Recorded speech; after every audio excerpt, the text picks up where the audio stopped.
What's up guys, Mango here, and today I'm going to be bringing you the best Ashe guide on YouTube. Even with recent nerfs to her Dynamite, Ashe is one of the best all-around damage characters right now, with a versatile kit that can allow her to take over virtually any match when played correctly. I'm going to go over all aspects of her kit, as well as positioning and strategy to give you things to think about that will help elevate your gameplay and take your team to the next level.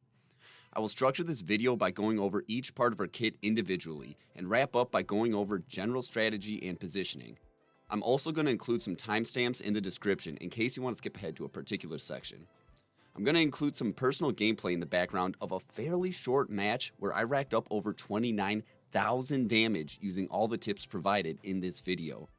I will also splice in some videos in the training area to give you visual examples of some concepts. With that out of the way, let's get started.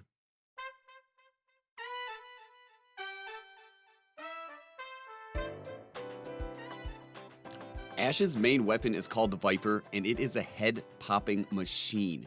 If you're playing in Ashe's effective range, you'll be able to 3-tap enemy squishies and even 2-tap them with a headshot. This leads to extremely quick times to kill and can be brutally punishing to enemies that do not get behind cover quick enough. 3 body shots will do roughly 250 damage, meaning you can kill some squishies even through healing. Headshots do a maximum of 170 damage, which can catch many players by surprise, as they often think they're going to have more time to peek if they have over half their health. Headshots can even one-shot Tracer and Baby Diva if they're not careful. I'm going to take you to the practice range to show you where these 2 and 3 shot kills turn into 3 and 4 shot kills. In this clip, we're going to set up just before that 40-meter mark, and it's going to take 3 body shots to eliminate that 200 HP dummy. At that same range, it'll take 1 body shot and 1 headshot for the elimination. But once we move past that 40-meter mark, it's going to take 4 body shots to eliminate a 40 HP target. Otherwise, if you get a headshot in there, it will only require 2 additional body shots for the elimination. As you can see, the critical damage falloff happens around 40 meters. You'll get a better feel for this distance in-game the more that you play Ashe. You want to maintain this distance because Ashe can out-damage or out-duel just about any character at this range. However, playing outside the 40-meter range will be necessary at times due to the ebb and flow of battle, and that's okay. Ashe is still very lethal at this range, even if it takes 3 or 4 shots to down an enemy squishy. You'll want to mostly be aiming down sights with Ashe, as it provides more reliable damage at most ranges. The only time I recommend hipfire spraying your whole clip is if you need to burn down a speedy enemy tank that's in your backline, like Wrecking Ball, Winston, or Diva. Hipfire spray does actually have higher damage per second than ADSing, but you'll burn through your ammo, and Ashe is extremely vulnerable while reloading. The only other time you should be hipfiring is to quickly finish off a close range enemy that is burning from Dynamite. Finally, while it is always important to aim for the head, it is especially critical to do so while playing Ashe. The reason being the synergies she has that allows her to one-shot squishies. An ADS headshot with Ashe can one-shot a squishy if Ashe is being damage boosted by a Mercy, an Orisa Supercharger, a Baptiste Amp Matrix, an Anon Nano, or if the target is discorded. So remember, click heads. Now, onto the biggest and most important part of Ashe's kit, her Dynamite. If you don't listen to any other part of this video, I implore you to watch this segment, as Dynamite use will make or break Ashe's game. Quiz time. How much max damage does Dynamite do to a single target over time? A, 115 damage, B, 135, C, 155, or D, 175? While it may surprise you, the answer is D, 175 damage. The explosion causes 30 to 75 damage based on how close the explosion is to the target, with Burn applying 100 damage over 5 seconds every time. Now think about that. That's enough to kill a Tracer or a Baby Diva who can't get healing. This can also make it very easy to win one-on-one duels with enemy damage heroes, as they are basically in a race against the clock once they start burning. Even if they manage to eliminate you, oftentimes they will end up burning out regardless, which just means you'll be respawning quicker. To be clear, all it takes is 1 ADS shot or a couple hip fires to eliminate a squishy that is burning. Here's another way to look at the carry potential of Dynamite. Say you hit a Dynamite when the entire enemy team is grouped up. You can deal up to 1,050 total damage. Not only does this put a ton of pressure on enemy healers and create openings for your team to go in and get eliminations, it also builds your ult charge extremely quickly. Recently, I threw a damage boosted Dynamite into a full team and got over 60% ult charge. This makes Ashe one of the best heroes at controlling the tempo of the game, which I will get into later in this video. So, when should you use Dynamite? Before its cooldown was nerfed, I would try to throw out Dynamite as often as possible to build ult charge and pressure the enemy team. While you should still use it frequently, you must be patient and find moments that get the most value out of it. Like I said, Dynamite is the most powerful part of Ashe's kit, so it should be used in almost every engagement if it's off cooldown. There are two general scenarios you should use Dynamite. 1, to win duels, and 2, to pressure grouped up enemies. Duels can take place away from the battle, like when you're seeking an off angle on the enemy team, but there are also mini duels that occur within teamfights. This is when you and that dirty Junkrat lock eyes across the battlefield and you both know it's on. Using Dynamite to secure a kill on an enemy DPS during a teamfight is a solid way to get value, and in these situations, natural cover is your friend, as once you inflict burn, you can take cover and let the damage over time take effect. You can also jiggle peek to speed up elimination while protecting yourself from excess damage. If you are away from a teamfight and encounter a duel, you should immediately use Dynamite to give yourself an unfair advantage. Depending on who the enemy hero is, there are two ways to approach the duel. If it's a close quarters hero like Reaper, you want to use your abilities in this order. First, Dynamite to start the burn. Second, Coach Gun to knock you both into a range that's preferable for Ashe. And third, finish off with aim down sight shots. If it's a ranged hero like Hanzo, you should do it in this order. Start with a Dynamite to start the burn, and then just hip fire until you see the red skull pop up on your screen. Enemy hero abilities can and will interrupt these sequences, but this is the general framework you can adhere to in these duels. You should also take note that starting a duel with Dynamite is only effective up to about 25 meters, or the range where you can instantly detonate Ashe's Dynamite. Once you get to 30 meters out and beyond, you're better off just using ADS. One last note on using Dynamite for duels. Use Dynamite to finish off damaged enemies that are hiding behind a corner, as the blast radius is often large enough to reach them. Now, the second way you'll be using Dynamite is to pressure grouped up enemies. This is the way you'll be using Dynamite about 75% of the time. This generally happens early on at the poke stage of the teamfight, before there are any picks.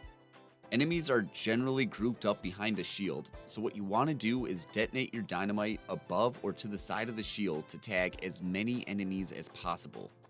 Side note, Dynamite also damages shields, but if you're only using Dynamite on the enemy shield, good luck getting out of silver.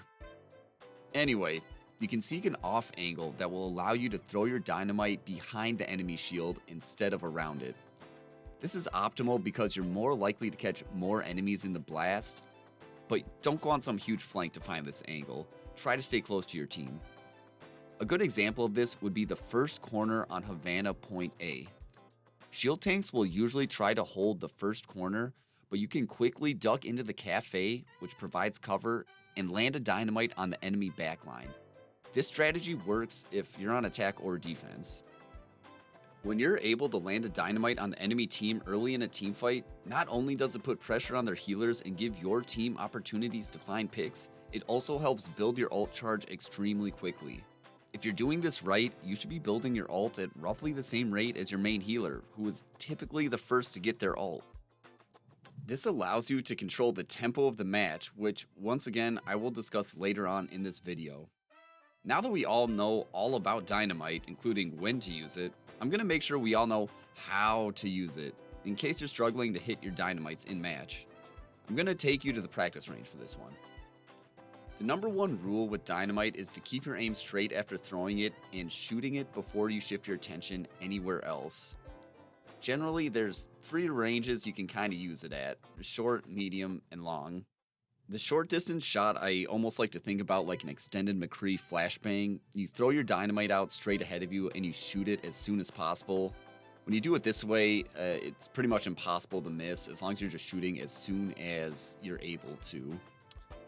For medium ranges, it becomes more of a timing thing. I'm talking about around 25 meters, but when you throw the dynamite, it has a bit of an arc to it, so it'll go above your reticle, and then you just kind of want to time it for when it falls back into your reticle. Finally, there's some really long-range dynamite shots where you're going to have to throw it pretty high, and then all you have to do is drop your reticle straight down and do the same thing with the medium shots and just play the timing and shoot the dynamite as soon as it falls into your crosshairs. A few closing thoughts on dynamite for you to think about, internalize, and apply in your own gameplay.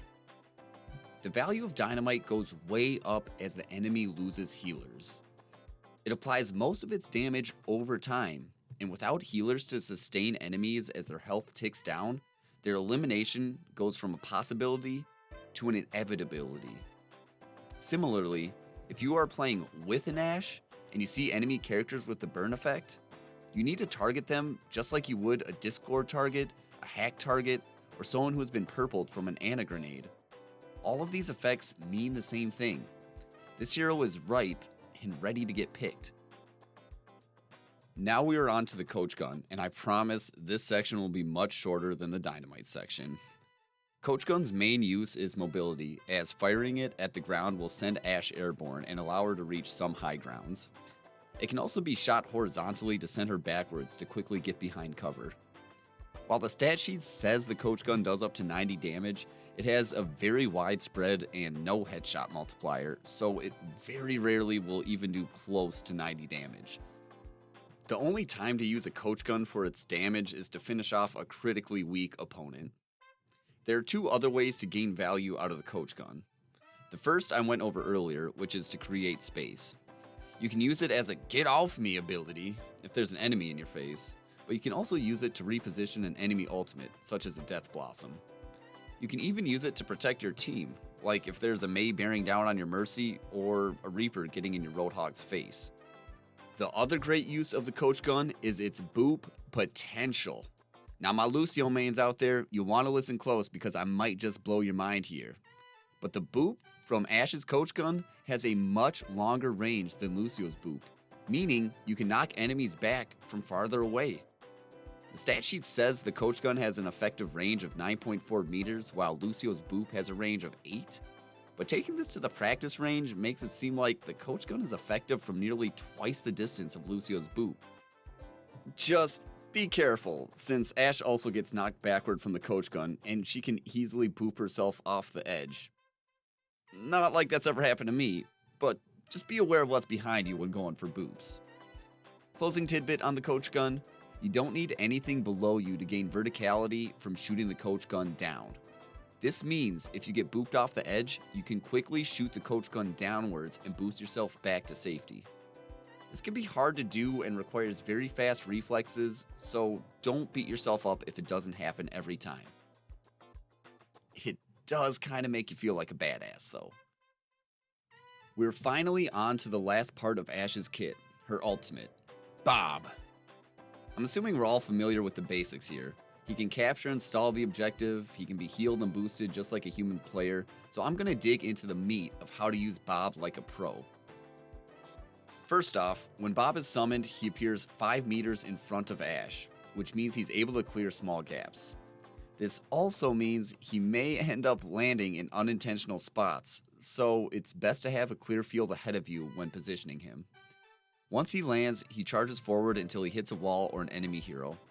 Once he hits an enemy hero, he throws him in the air and deals 120 damage, which means if he throws a squishy in the air, Ashe is capable of finishing them off with one aim down sight body shot.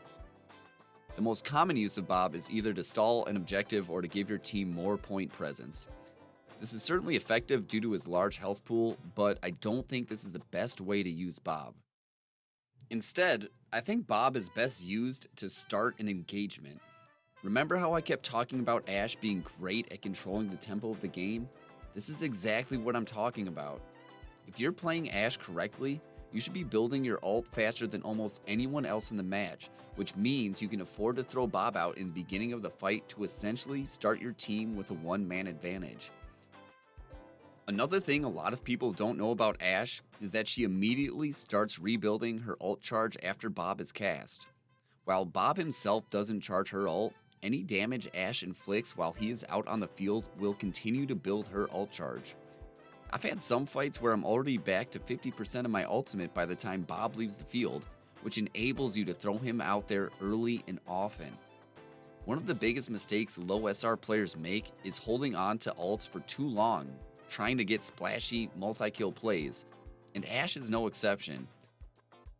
Even if B.O.B doesn't get a single kill, he gives your team an advantage in the fight, which, at the rate you're going to be able to charge and use him, is all the value you need over the entire match. Think about it this way. Over a 15-minute match, you may be able to charge and use B.O.B upwards of 10 times, while the enemy soldier may only use his tactical visor half as much. B.O.B also has a couple other niche uses. I've thrown him out while stuck in a grab to soak up damage for the rest of our team, which allowed us to win the ensuing fight. You can also throw him at a shield tank to displace them and combo with a friendly Diva Bomb or Deadeye. Let's talk about positioning B.O.B. 90% of the time I use B.O.B, I try to position him on the opposite side of the enemy team. Think of a hamburger, where the enemy team is the burger, your team is the bun, and B.O.B is the other bun.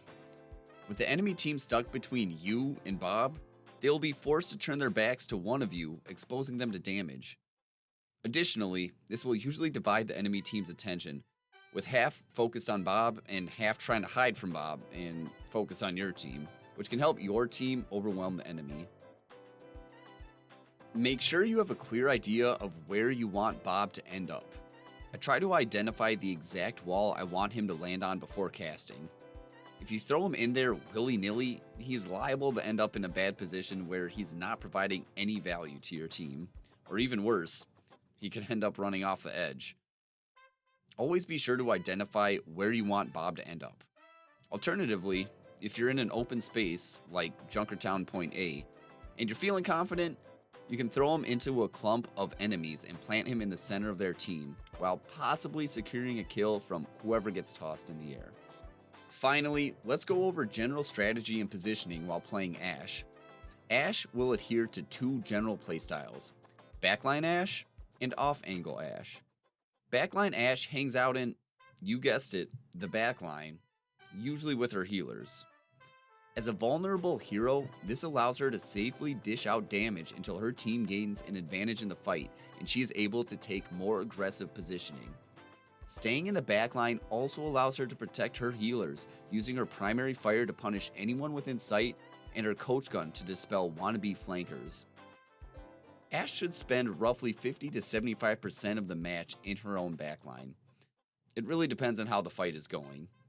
If your team is at a neutral or a disadvantage, you should be in the backline, as it is easy for Ashe to be punished for being out of position if your team is outnumbered. Once your team gets picks, you can start to poke out farther in search of different angles, as she's less likely to get caught out. Once a team fight is won, you can position yourself much more aggressively to lay down damage as the enemy team regroups from spawn. However, once the enemy has re-established their position, you will want to return to the safety of your own backline. While you are playing as backline Ashe, you will spend most of your time pounding enemy tanks and shields, while using Dynamite to apply pressure to the rest of the team while looking for an opportunity to pounce. Let's talk about Ashe's second playstyle, off-angle Ashe. Like I alluded to earlier, you should switch to off-angle Ashe only once your team gets a numbers advantage or if you've won a team fight and the enemy is regrouping, as Ashe doesn't have powerful defensive abilities or mobility to get her out of a pinch. Off angles means finding sightlines that allow you to shoot around shields and quickly pick vulnerable targets, like slow-moving squishies, or, say, Orisa and her massive head hitbox. Usually, this means taking high ground, but some maps also give Ashe the opportunity to flank. I would avoid taking a full flank that positions you directly behind the enemy team. One, because Ashe is so slow you're going to waste time getting there, and your team may already have lost the fight by then. And two, like I said earlier, if enemies catch Ashe out of position and pounce, she's a goner. Instead, I would look for a sightline that would put you at about a 90-degree angle to the enemy team. This will usually keep you out of immediate harm, and enemies are easier to hit from the side. The key here is to maintain natural cover, such as behind a doorway or other structure, so that if you take range damage, you're able to retreat and get healing. Well, friends, that just about does it for the best Ashe guide on YouTube. Some takeaway thoughts. Ashe is still a very powerful and consistent hero, despite her recent nerf. She is a great pick to start a match with, as she doesn't suffer from any hard counters. She has interplay with all heroes in the game, and most of her engagements boil down to a skill matchup. She is one of the game's best duelists, with her Dynamite giving her an unfair advantage in one-on-ones, while also allowing her to build ult faster than almost anyone else in the game, which enables her to control the tempo with frequent use of B.O.B. I'll leave you with the aim settings I currently use and love with Ashe for all my console players out there. And finally, as a small content creator, every like and subscribe I get has a huge impact on me, as I love to grow this channel and continue making content for this community. So if you enjoyed this video and hopefully learned something from it, well, you know what to do.